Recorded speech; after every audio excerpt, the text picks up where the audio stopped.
ಇಲ್ಲಿ ಬಂದು ಯಾರ್ಯಾರು ಪೊಲೀಸ್ ಅಧಿಕಾರಿಗಳು ಸೇವೆ ಮಾಡ್ತಾ ಇದ್ದಾರೆ, ನಮ್ಮ ರಾಯಚೂರು ಜಿಲ್ಲೆಯನ್ನು ಮತ್ತು ರಾಯಚೂರು ನಗರವನ್ನು ಏನಂತ ಸ್ಮರಣೆ ಮಾಡ್ತಾರೆ. ಅವರು ರಾಯಚೂರಿನಲ್ಲಿ ಬಹಳ ಚೆನ್ನಾಗಿದ್ದಪ್ಪ, ಜನರು ಬಹಳ ಒಳ್ಳೆಯವರು, ಮೇಲಿಂದ ಏನಂತ ನಿಂತಕ್ಕಂಥ ಸಾರ್ವಜನಿಕರಿಗೆ ಏನಂತಂದ್ರೆ ಯಾವುದೇ ಏನು ತೊಂದರೆ ಏನಂತಂದ್ರೆ ನಾವು ಹೇಳಿದಂಗೆ ಅಂತ ಕೇಳ್ತಾರೆ ಅಂತಕ್ಕಂಥ ಭಾವನೆ ಇಟ್ಕೊಂಡು ಇಲ್ಲಿ ಕೆಲಸ ಮಾಡ್ತಾ ಇದ್ದಾರೆ. हमारा रायचूर गंगा जमनी तहजीब का गहवारा है। यहाँ पर किसी किस्म का हिंदू मुस्लिम में कोई तजाद नहीं है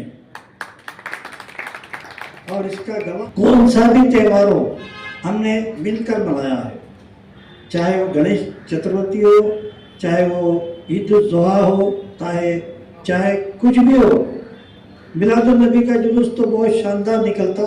यहाँ पर उस जुलूस में भी हम तमाम हिंदू मुस्लिम सब मिलकर ये जुलूस निकालते हैं।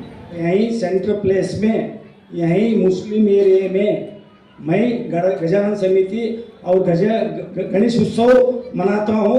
कोई भी मेरे को आज तक रोक टोक नहीं किया गया है। हम रायचूर में हिंदू मुस्लिम मिलके ही त्यौहार मनाया जाता है। ये हमारा रायचूर की खूबी है। मैं यहाँ मोहर्रम का जुलूस चौक में फेरा के उनको सम्मान करके पूरे इंडिया में मिल रहा है तो तीर करने लगा हुआ।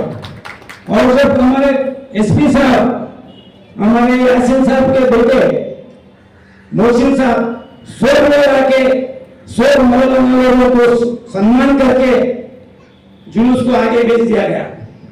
मैं कहूँगा कि जो कानून में जिस जानवर के काटने की इजाज़त है वही काटें, और जो कानून के ख़िलाफ़ है उसको हरगिज़ हम नहीं करना चाहिए। और ये गौ रक्षा, ये जो भी रक्षा है, रक्षा का काम हुकूमत का है, पुलिस का है, और किसी का नहीं है। और किसी को ये इख्तियार पुलिस डिपार्टमेंट हरगिज़ नहीं देना चाहिए। ये मैं पुलिस वालों से कहना चाहूँगा कि ये अपने हाथ में कानून रखें और ख़ुद इसकी हिफाजत करें। हाँ, जो गाय काटता है वो मुजरिम है, खरीदता है मुजरिम है। मैं कहूँगा पहला मुजरिम बेचने वाला है। अब जो खरीद कर ला रहा उसको तो पकड़ रहे, जो काटने वाला उसको तो पकड़ रहे, लेकिन जो बेचने वाला है उसको नहीं पकड़ा जाता। उसको भी पकड़ना चाहिए। पहला मुजरिम तो वो है कि जो बेच रहा है।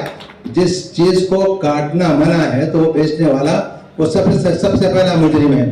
ಅದಕ್ಕೆ ಇಲ್ಲಿ ಭಾವನೆ ಇದೆ, ಭಾವೈಕ್ಯ ಇದೆ. ಶಾಂತಿ ಪಾಲನಾ ಸಭೆಯಲ್ಲಿ ಎಲ್ಲರೂ ಚೆನ್ನಾಗಿ ಒಬ್ಬರೊಬ್ಬರು ಮಾತಾಡ್ಕೊಂಡು ಈ ಹಬ್ಬ ಹರಿವು ದಿನಗಳನ್ನು ಚೆನ್ನಾಗಿ ಮಾಡ್ಕೊಂಡು ಹೋಗಬೇಕು. ಅದಕ್ಕೆ ಇದು ಸದರ್ ಬಜಾರ್ ಒಂದು ಕಡೆ ಆದರೆ ಬ್ರದರ್ ಬಜಾರ್ ಅಂತಲೂ ಅನ್ಬೋದು. ನಾನು ಇದಕ್ಕೆ ಇದು ಬ್ರದರ್ ಬಜಾರ್ ಅಂದ್ರೂ ತಪ್ಪಾಗಲಿಕ್ಕಿಲ್ಲ ಅಂತಕ್ಕಂಥದ್ದನ್ನ. ಹಾಗಾಗಿ ನಿಜವಾಗಲೂ ಈ ಒಂದು ಕಾರ್ಯ ಇದೆಯಲ್ಲ, ನಿಮ್ಮೆಲ್ಲ ಬೇಡಿಕೆಗಳೇನಿದೆಯಲ್ಲ ಎಲ್ಲರೂ ಎಲ್ಲ ಇಲಾಖೆಯವರು ಪೂರೈಸ್ತಾರೆ. ನಾವೆಲ್ಲ ನಮ್ಮ ಭಾಗದಲ್ಲಿ ಎಲ್ಲೂ ಗಲಾಟೆ ಆಗ್ಲಾರ್ದಂಗೆ ಅಣ್ಣತಮ್ಮರ ಭಾವನೆ ಇಟ್ಕೊಂಡು ಹೋದರೆ ಇನ್ನೂ ಚೆನ್ನಾಗಿರ್ತೇವೆ. ರಾಯಚೂರಿನಲ್ಲಿ ಇತಿಹಾಸ ಇದೆ, ಇವತ್ತಿಗೂ ಯಾವುದೇ ಆ ಥರ ಅಹಿತಕರ ಘಟನೆಗಳು ಆಗಿಲ್ಲ, ಆಗೋದು ಇಲ್ಲ, ಆಗಬಾರ್ದು ಅಂತಕ್ಕಂಥ ನಮ್ಮ ಭಾವನೆ.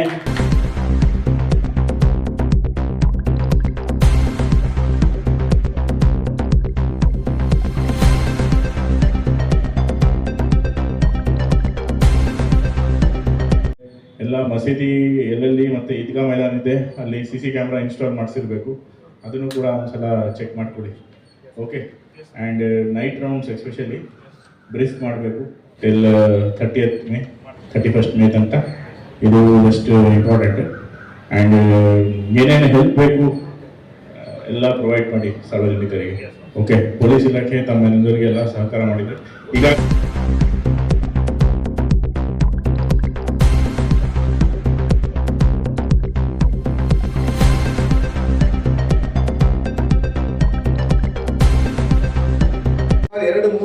ವರ್ಷಗಳ ಕಾಲ ಈ ನಾಗರಿಕತೆ ಪ್ರಪಂಚದಲ್ಲಿ ನಮ್ಮ ಹಿರಿಯರು ಸಾಕಷ್ಟು ಶ್ರಮವನ್ನು ಪಟ್ಬಿಟ್ಟು ಕೋಮು ಸೌಹಾರ್ದತೆ, ಜಾತಿ ಸೌಹಾರ್ದತೆಯನ್ನು ಕಾಪಾಡಿಕೊಂಡು ಒಂದು ಸಹೋದರತ್ವ ಭಾವನೆಯನ್ನು ನಾವು ನಮ್ಮವರು, ನಾವು ಭಾರತೀಯರು, ನಾವು ಕರ್ನಾಟಕದವರು, ನಾವು ರಾಯಚೂರವರೆಂಬ ಒಂದು ಪರಿಕಲ್ಪನೆಯನ್ನು ತುಂಬಿಟ್ಟು ನಾವೆಲ್ಲ ಜೀವನ ಮಾಡ್ತಾ ಇದ್ದೀವಿ.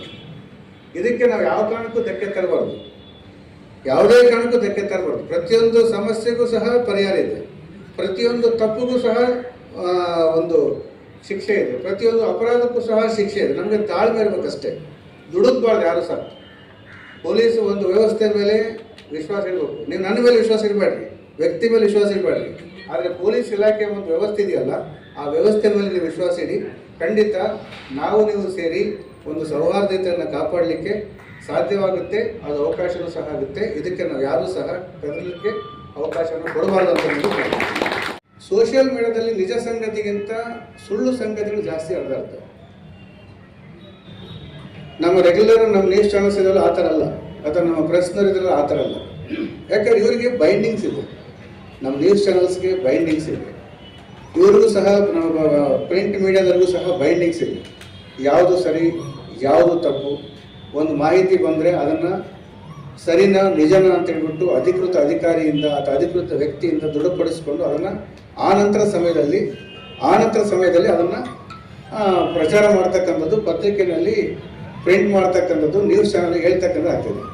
ಬಟ್ ಸೋಷಿಯಲ್ ಮೀಡಿಯಾಗೆ ಲಗಾಮೇ ಇಲ್ಲ, ತನಗೆ ತೋಚಿದ್ದೇ ಆಗ್ಬಿಡ್ತಾನೆ. ಫ್ರೀಡಮ್ ಆಫ್ ಸ್ಪೀಚ್ ಅಂತ ಕರೀತಾರೆ. Freedom of speech, freedom of rights ಎಲ್ಲಿ ಬರುತ್ತೆ? ಅಲ್ಲಿ ನೀವು ಸುಳ್ಳನ ನಿಜನ ಅದರ ಯಾವುದೋ ಒಂದು ಸಂಗತಿ ಬರುತ್ತೆ, ಯಾವುದೋ ಒಂದು ಉತ್ತರ ಪ್ರದೇಶದಲ್ಲಾಗಿರುತ್ತೆ ಅಥವಾ ಯಾವುದೋ ಒಂದು ಮಹಾರಾಷ್ಟ್ರದಲ್ಲಾಗಿರುತ್ತೆ, ಅದು ರಾಯಚೂರಲ್ಲಿ ಘಟನೆ ನಡೆದಿಂದ ಹಾಕ್ಬಿಡ್ತಾರೆ. ನಾನು ಒಂದು ನೋಡಿ ರಾಯಚೂರಲ್ಲಿ ನಡೆಯೋದು ಅಂತ ಹೇಳ್ತೀನಿ, ನಾವು ನೆಕ್ಸ್ಟ್ ನಾವು ಕ್ಲೀನಾಗಿ ಅದನ್ನು ಝೂಮ್ ಮಾಡಿ ನೋಡಿದಾಗ ಅಲ್ಲಿ ಬೋರ್ಡ್ ನೋಡಿದ್ರೆ ಅದು ಠಾಣೆ ಅಂತ ಬರುತ್ತೆ, ಮುಂಬೈ ಠಾಣೆ ಅಂತ ಬರುತ್ತೆ. ಮುಂಬೈ ಠಾಣೆ ಇಲ್ಲೆಲ್ಲಿದೆ ಬೋರ್ಡು? ಸೊ ಹಾಗಾಗಿ ನಾನು ಯುವಕರಲ್ಲಿ ವಿಶೇಷವಾಗಿ ನಾನು, ಯಾಕಂದ್ರೆ ನೀವೇ ಜಾಸ್ತಿ ಸೋಷಿಯಲ್ ಮೀಡಿಯಾನ ಫಾಲೋ ಮಾಡ್ತಕ್ಕಂಥ ನಮ್ಮ ಹಿರಿಯರು ಯಾರು ನೋಡೋದಿಲ್ಲ. ಆ ನಂತರ ಒಂದರಲ್ಲಿ ನಿಜ ಇತ್ತು ಅಂದರೆ ಅದನ್ನು ನಮ್ಮ ಪೊಲೀಸ್ ಇಲಾಖೆ ಗಮನಿಸ್ತಾ ಬನ್ನಿ. ಪ್ರತಿಯೊಂದು ಸಹ ಪೊಲೀಸ್ ಇಲಾಖೆಯಲ್ಲಿ ಯಾವುದು ಸರಿ ಯಾವುದು ತಪ್ಪು ಅನ್ನೋದನ್ನ ಒಂದು ಸರ್ಕಾರ ಕಾನೂನು ಮಾಡಿದೆ. ಆ ಕಾನೂನು ಪರಿಮಿತಿಯೊಳಗೆ ನಾವು ಖಂಡಿತ ಅದನ್ನು ಕಾನೂನನ್ನು ಜಾರಿ ಮಾಡ್ತೀವಿ.